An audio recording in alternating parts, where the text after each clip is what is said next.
Bendiciones para ustedes. Me alegra mucho estar aquí compartiendo la palabra del Señor. Soy el pastor Walter López y estamos aquí para nuestro devocional de la iglesia Centro de las Asambleas de Dios en Acacias Meta. Quiero leer el Evangelio de Lucas, el capítulo 5, versículo 27. Dice así la palabra del Señor. Después de estas cosas, salió y vio a un publicano llamado Leví, que estaba sentado en el banco de los tributos públicos, y le dijo: sígueme. Y dejándolo todo, se levantó y siguió al Señor. Leví le hizo un gran banquete en su casa, y había mucha compañía de publicanos y de otros que estaban a la mesa con ellos.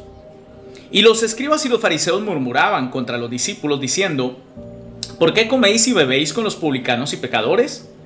Respondiendo Jesús les dijo: los que están sanos no tienen necesidad de médico, sino los enfermos.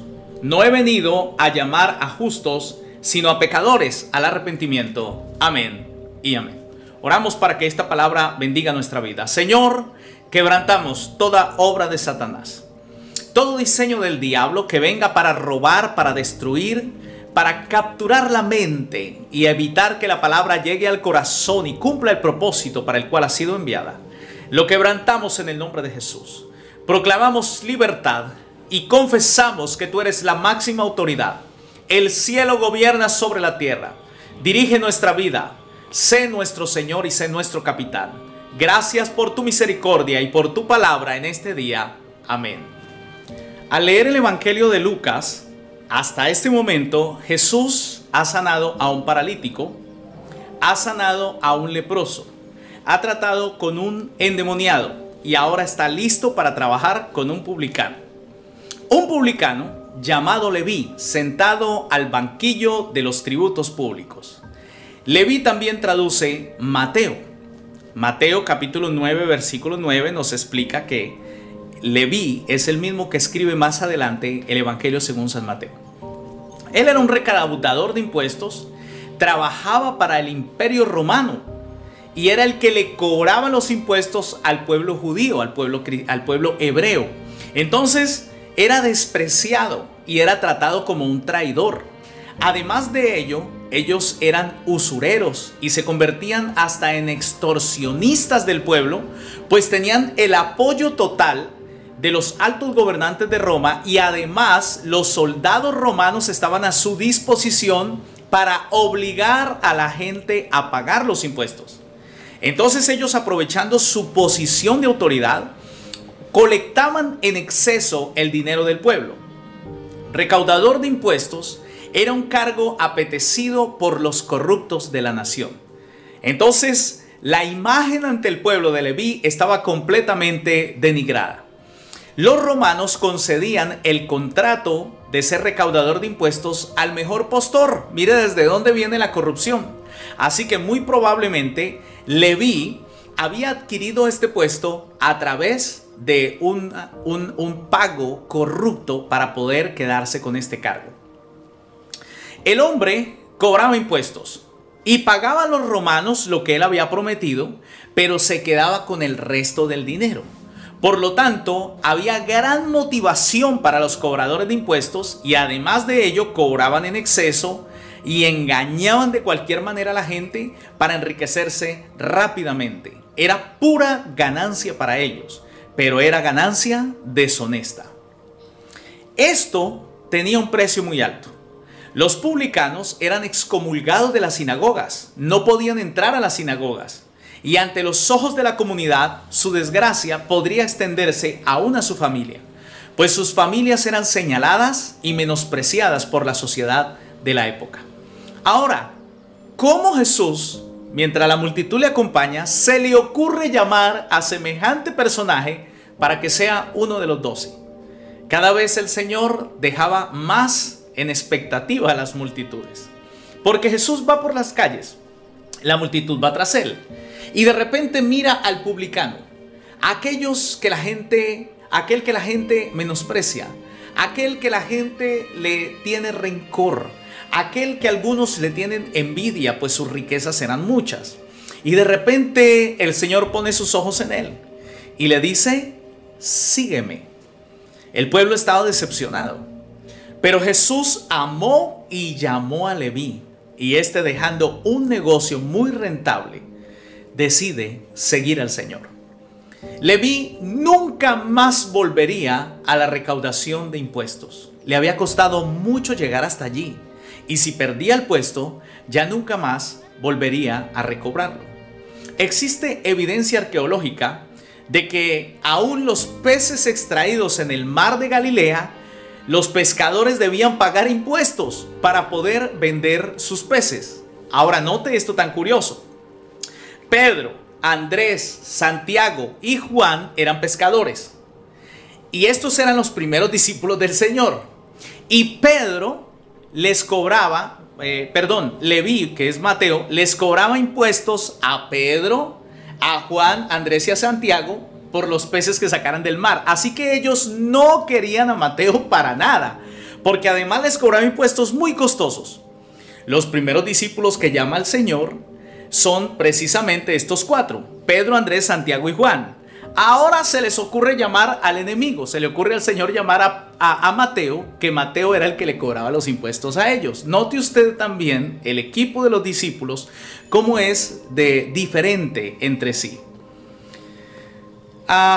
Jesús tomó como su discípulo al que había quitado dinero a muchas personas de la época, al que había con usura sacado el dinero de los bolsillos de muchos pobladores de Jerusalén.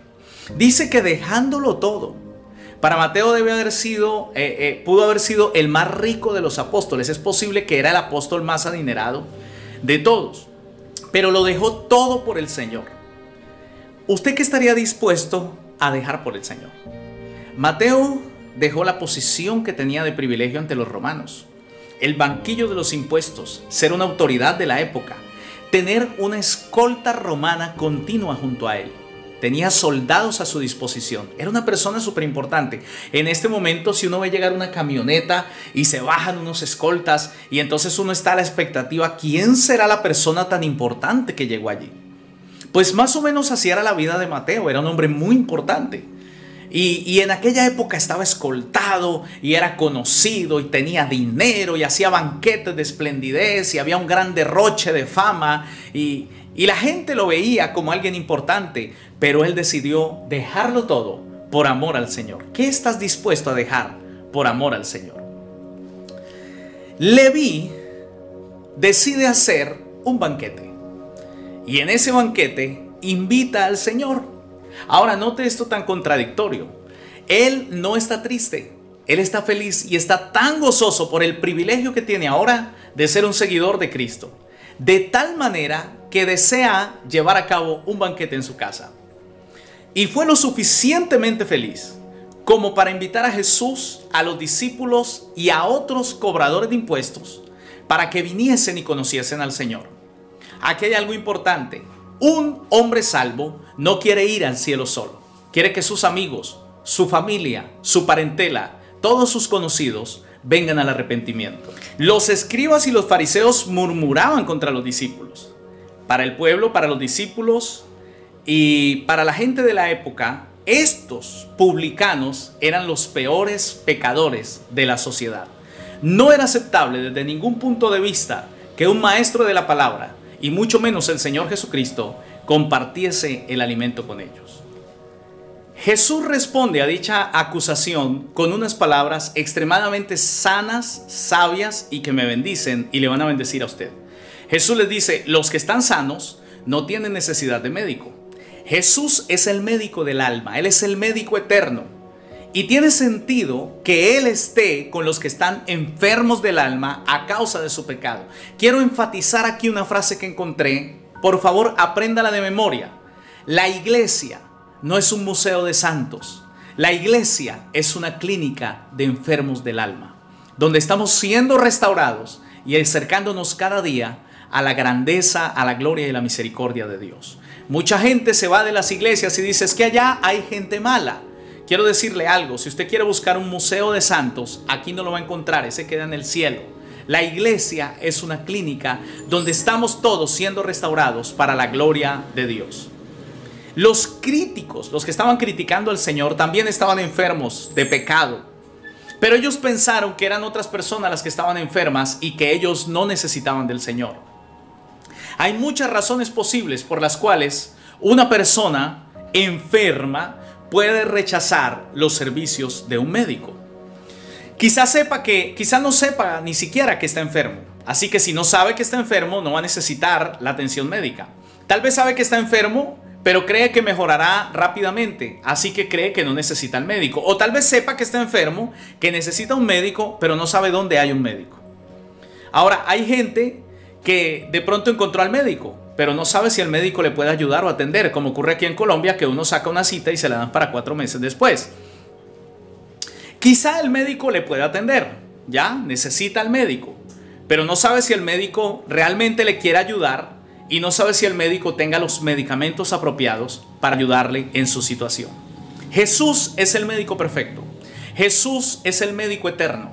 Jesús es el médico que sana integralmente la enfermedad del cuerpo y la enfermedad del alma. Él siempre está disponible. No hay que sacar cita previa. No hay que esperar 4 meses. Es solo elevar una oración al cielo y el médico eterno está dispuesto. Él siempre hace un diagnóstico perfecto. Los médicos se equivocan. Los médicos cometen errores. El ser humano es falible, pero nuestro médico eterno siempre tendrá un diagnóstico perfecto. Incluso, lo mejor de todo es que además de atendernos, de ser el médico disponible, de dar el diagnóstico perfecto, Él paga la cuenta. Esto es lo más maravilloso. Primera de Juan capítulo 1 versículo 8 dice: si decimos que no tenemos pecado, nos engañamos a nosotros mismos y la verdad no está en nosotros. Si confesamos nuestros pecados, Él es fiel y justo para perdonar nuestros pecados y limpiarnos de toda maldad. Si decimos que no hemos pecado, le hacemos a Él mentiroso y su palabra no está en nosotros. Hoy tienes 2 opciones. Una es creer que a tu manera lo vas a lograr, como hasta el momento Mateo lo había pensado. 2 es decidir arriesgarlo todo por Jesús. Y 3 es permitir que el médico eterno sane tu vida completamente. Yo necesito que el médico eterno pase por mi vida, por mi casa. Yo necesito que el médico eterno toque mi familia. Yo necesito que el médico eterno abra el cielo y en este día vaya a cada casa, a cada hogar, allí donde tú estás, y llene completamente con el Espíritu Santo la atmósfera, tu habitación, el comedor, la sala, donde tú estás, allí se llene por completo del Espíritu Santo. Si Él hoy está contigo, todo está solucionado y todo está resuelto. Acepta el llamado de Jesús. El dinero no es impedimento. La posición social no es impedimento.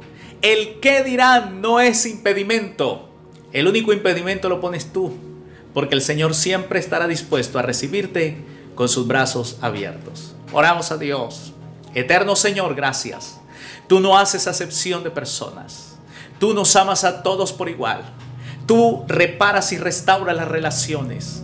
La relación y la amistad entre Pedro, Andrés, Santiago, Juan y en este momento Mateo fue restaurada.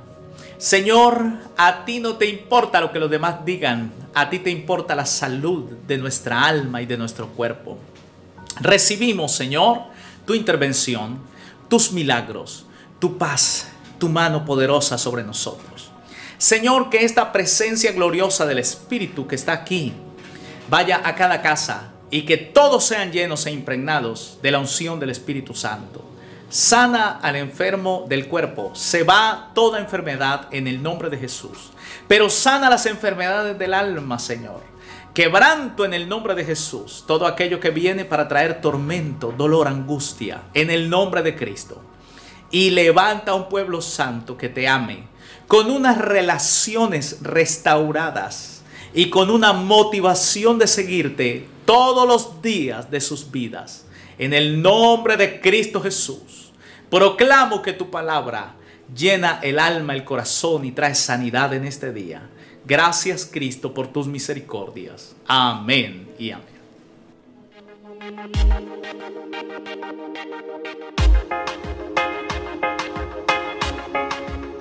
No.